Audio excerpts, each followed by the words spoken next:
Let's play a game. And stay tuned.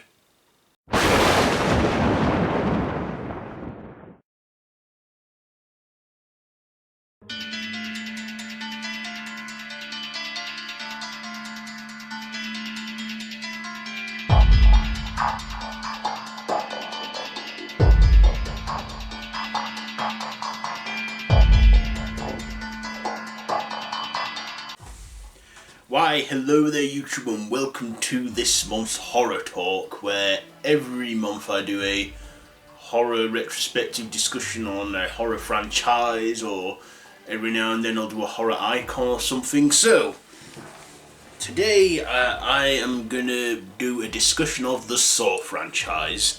Now, I did do a discussion of the Saw franchise before. That was almost 3 years ago now, or probably was 3 years ago. And at that time, Jigsaw, the 8th film in the series, hadn't yet come out yet. So, yeah, this is all a revisit to the Saw franchise with some new stuff there. So, let us begin on this Saw franchise. So, in 2003, two student filmmakers called Leigh Whannel and James Wan made a short student film called Saw, where it focused on a woman in a trap, and she had to dig into her thighs to get the key out, or the device strapped to her would go off. And doing that was the Saw puppet known as Billy in the film.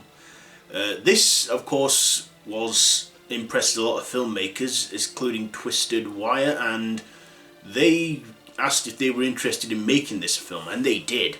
So around a year later, in 2004, the first Saw film came out.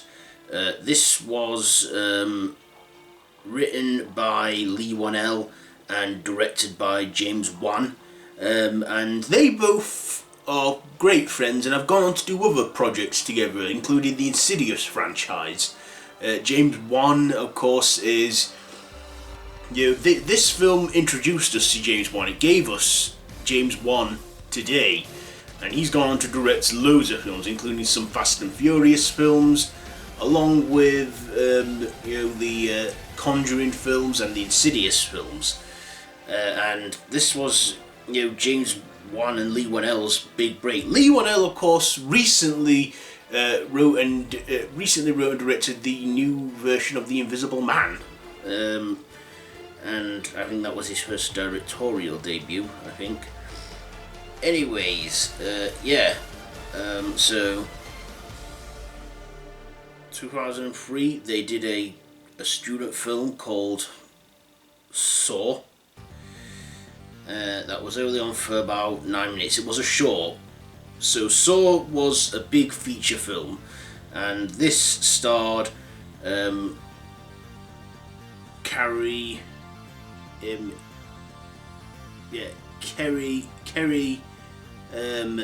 Ewells, Danny Glover, Monica Potter, Michael Emerson, Ken Lee Lung, with series regular Tobin Bell, and also Leigh Whannel.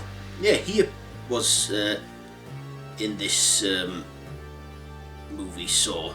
He was the character Adam in the film. So Leigh Whannel starred in this film alongside Kerry Ewells, who played Dr.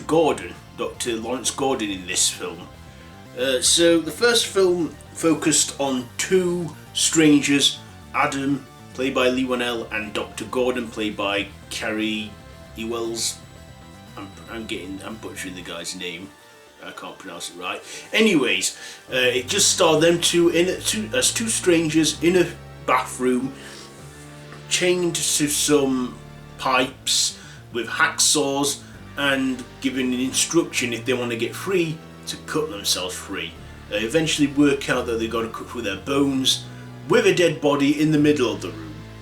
They both try and play along and think that, because one's got to kill the other. But of course, they're clearly being watched by the Jigsaw Killer. In this, we also find, we see in flashbacks like the serial killer known as the Jigsaw Killer. He gives these tasks out to people who don't value life, people that are ungrateful to be alive, makes them do these death-defying tasks to live and see if that, if through their experience they'll respect life more. And of course there was another character in this called Amanda, who was a survivor of the game, and we'd see that little puppet on screen, Billy, voiced by the Jigsaw Killer. And in the first movie, that puppet was actually made of paper mache, because it was the actual one they used for a little student film, Leigh, Whannel and James Wan. So yeah, a little trivia there for you. Of course, we all know that this had the massive twist ending where the dead guy in the room with them was the Jigsaw Killer the whole time. I'm thinking, how the hell did he manage to look dead? When we find out in later installments he uses these drugs to relax his muscles and appear dead. And and at the end Dr. Gordon cuts his foot off and goes to get help, and also tries to save his family. As for Adam, he's left for dead. So anyway, that film was an instant hit. It was a crime horror. This had Danny Glover in it, which I think was probably the biggest name in this film at the time.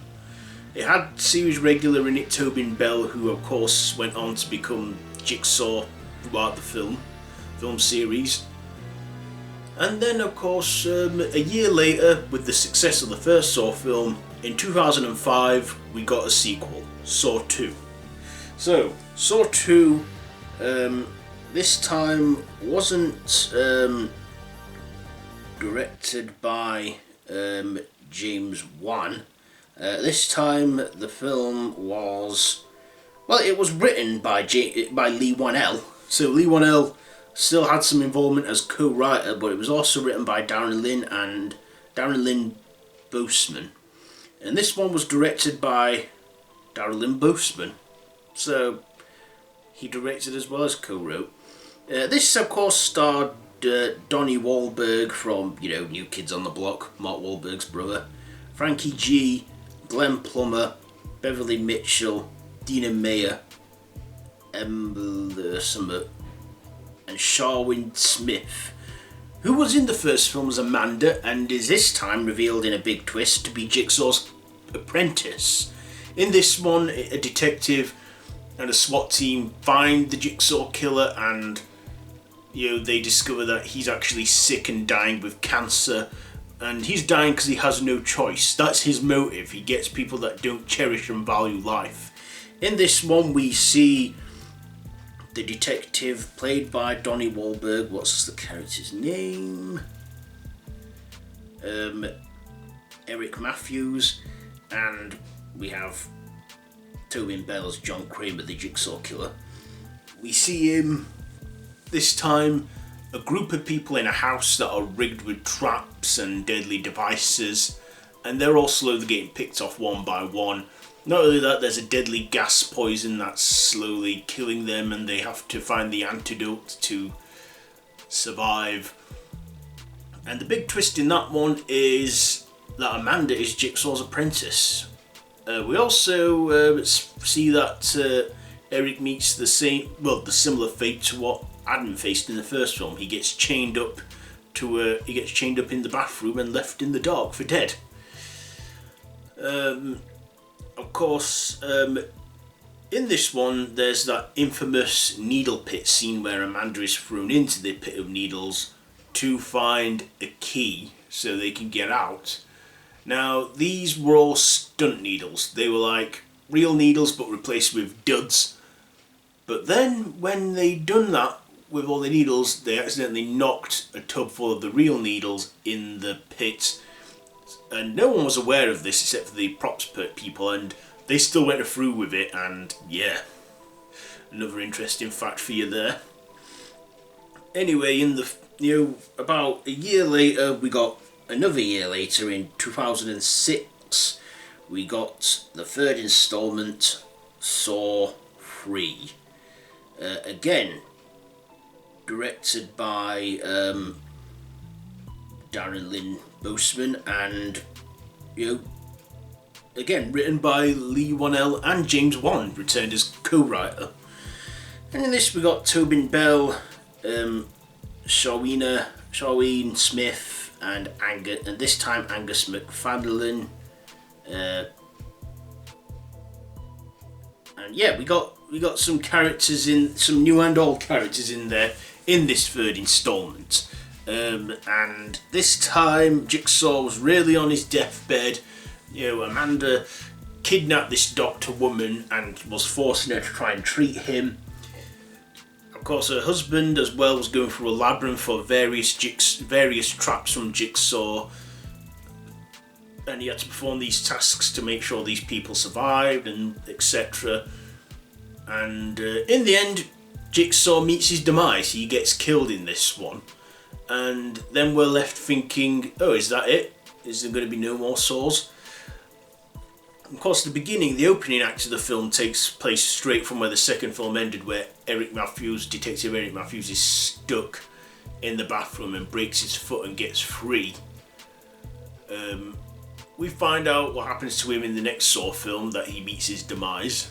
Anyway, yeah. Turns out when, Jigsaw was killed, it wasn't the end of his legacy. He had many followers and apprentices and various recordings. He had a lot of time on his hands before he died, so he had time to do all this. So the fourth film, Saw 4, he came back. Well, he didn't come back from the dead, but he existed in audio tapes. And in the fourth film, we got, Darren Lynn Bousman again directing. This time, Leigh Whannel and James Wan were not involved in writing. This time it was written by Patrick Melton and Marcus Dustin. And Tobin Bell this time stars alongside Scott Peterson, Costas Mandalore, and a new recruit which became a regular, Betsy Russell, who played John Kramer's wife, Jill, who was with child in the film, and then she lost it, and then Jigsaw, went on, and that was the beginning of Jigsaw's transformation. So John Kramer pretty much had it all going for him, a good life, a family on the way, and it all got took from him. So that was another dive into his demise. Throughout each film we get to see more into the backstory of John Kramer and the killer, as he becomes the Jigsaw Killer. And in this one, again, another man is tasked with unravelling traps. And apologies, battery was running out. So this one also introduced another series regular and antagonist, Detective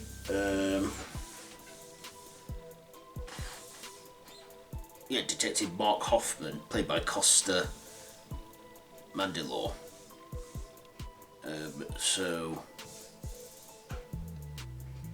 We also got another detective officer Daniel Rigg, who was just a cop who was going through all these this labyrinth of traps. And there was one scene that I remember. There's one scene in it where there's a woman strapped to this chair who's having her scalp slowly ripped off, which is an unpleasant thing. Yeah, we get a lot more traps in it, the fourth film. So yeah, every year throughout the 2000s, from 2004 onwards, we got a Saw film every year throughout the 2000s. And in 2008 we got the fifth film, Saw 5. This one was, Darrell Lynn Boseman stepped out of the director's chair in this one, and it was directed by David Hackey. David Hackey. Just got a drink of water because my voice can strain when talking this long, so give me a minute.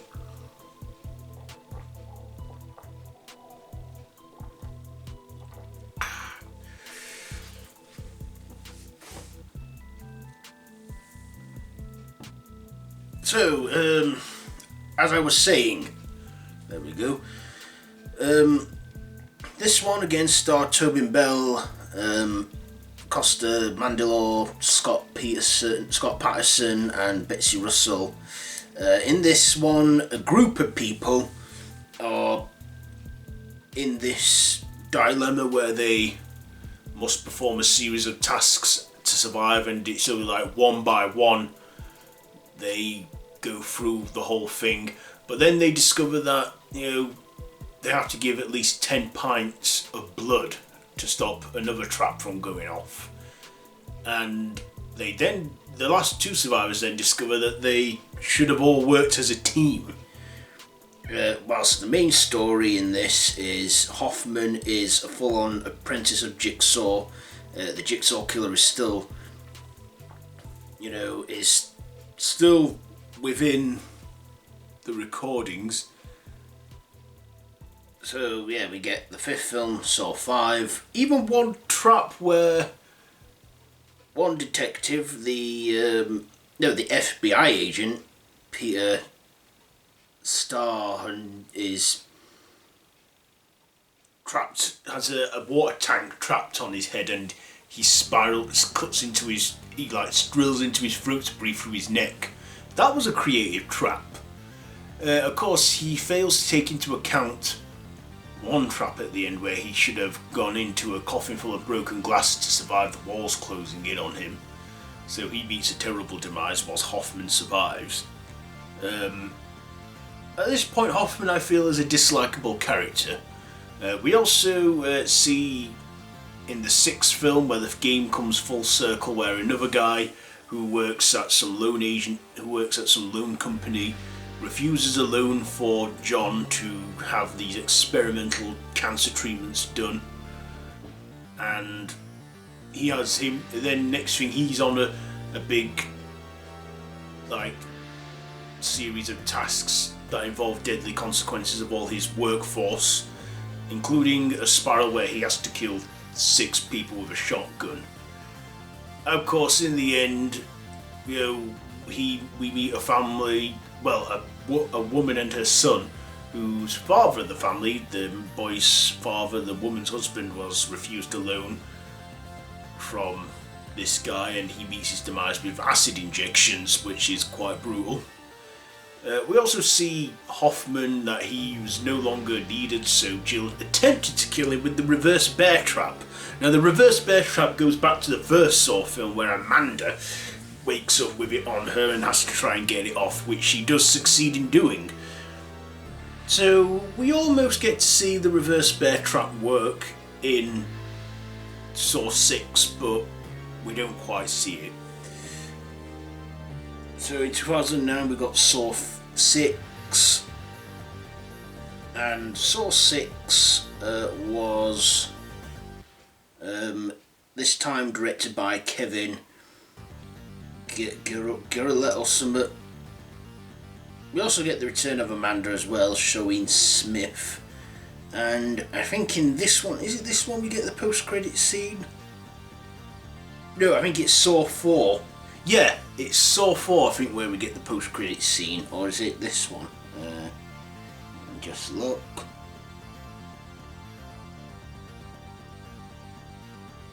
I think in Saw 4 or Saw 6 we get a post-credit scene which hints at Saw 5.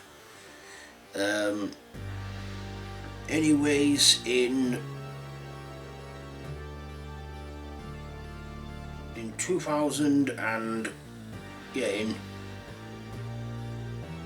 2010, the Saw franchise came to an end. For the first time it was in 3D, but it was also the final chapter when it was out on DVD.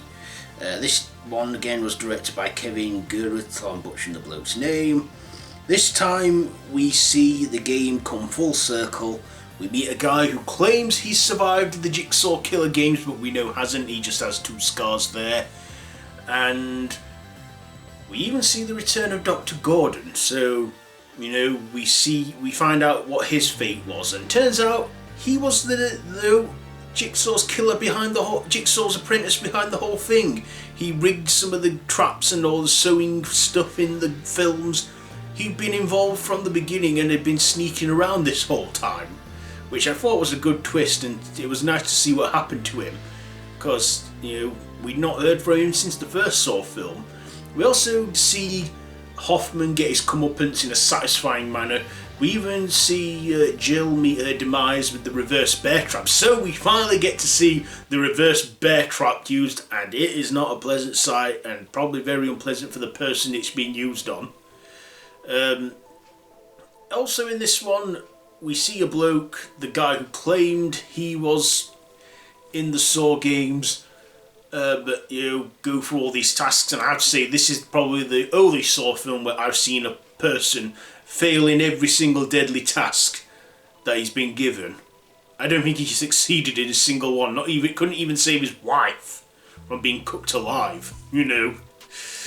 Yeah, but still it had a good ending, and yeah, it was right so to end that way, so it was game over. So we thought. Until 2017, we got the 8th movie, Jigsaw, and the 8th film, Jigsaw, was directed by by Michael and Peter Spierig brothers. I'm not sure I'm pronouncing their name right. In this one, we see the Jigsaw Killer rise again, and apparently John Kramer isn't dead. And we see these group of people in the deadly games playing the game of Saw, and, you know, going through these deadly tasks, and we find out John Kramer is alive. But in a big twist of events, I thought this was a clever part. He turns out, you know, he's dead, and the morgue person named Logan is Jigsaw's apprentice, and turns out he was, you know, 10 years before, taking place 10 years before the events of the first film. Logan was the whole apprentice of Jigsaw. He was a war veteran turned morgue person, and we discovered that he was in on the whole thing, which was a good twist. But was this one necessary? Yeah, I personally like the prequel thing. You know, it was a big twist that it was a prequel, and that the whole game happened 10 years before, and Logan just made new bodies for the whole thing. He even kept blood samples of John Kramer to create the illusion that he's alive still.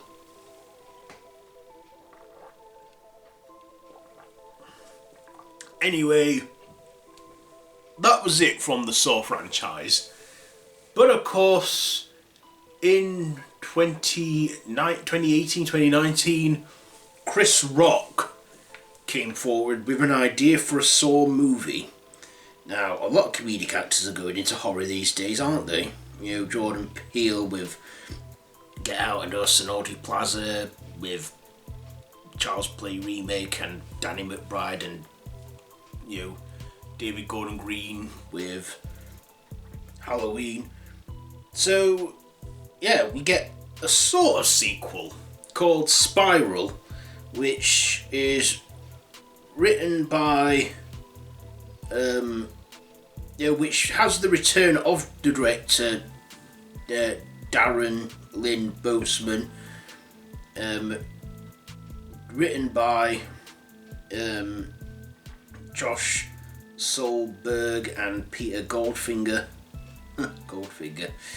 And this, of course, stars Chris Rock and Samuel Jackson as a father-son detective team and it's called Spiral. So what we've seen from the first trailer that dropped earlier this year, that there's a killer going around killing cops in the way Jigsaw did. Now, first this was like a reboot, then a sequel, but now I think that it is a film set in the same universe as Saw.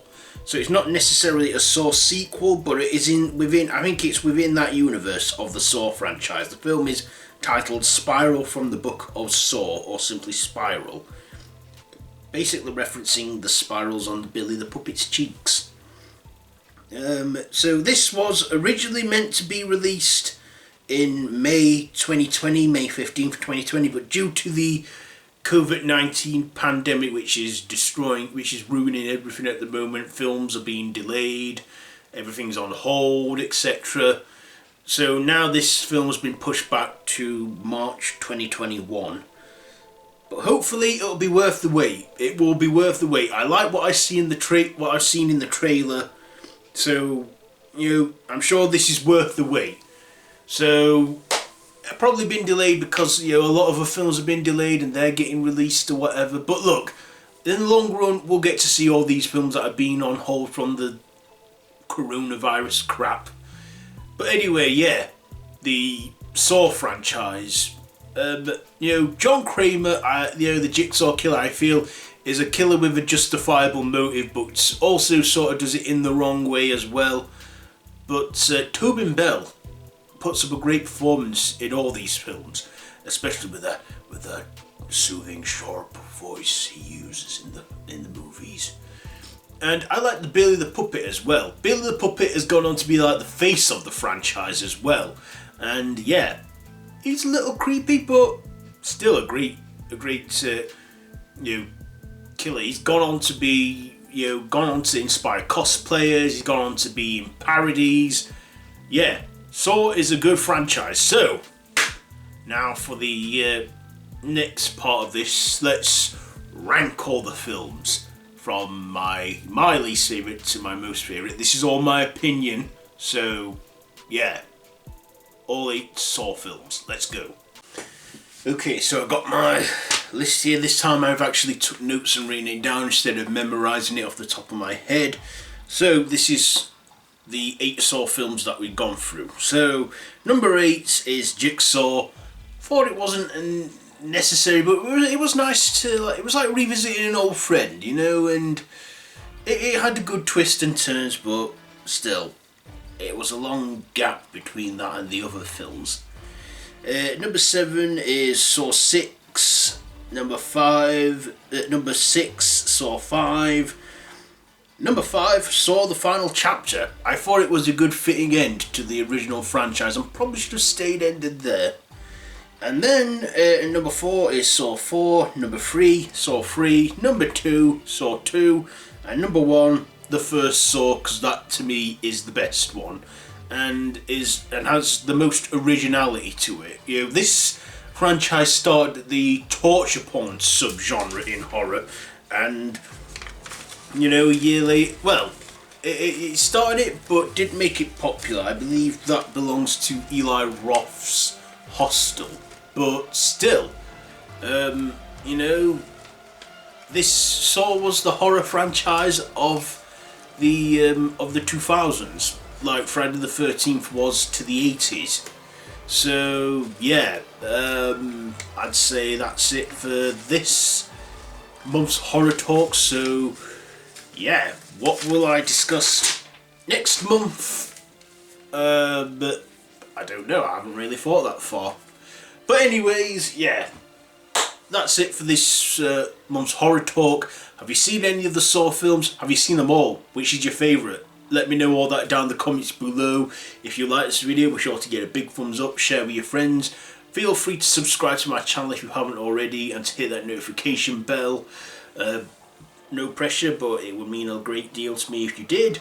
And yeah, I have social media links, Facebook group, Twitter, Instagram, so be sure to check all that out down below in the comments. So yeah, I've been Random Ross, and this has been Horror Talk, the Saw franchise. So, until next time, don't have nightmares.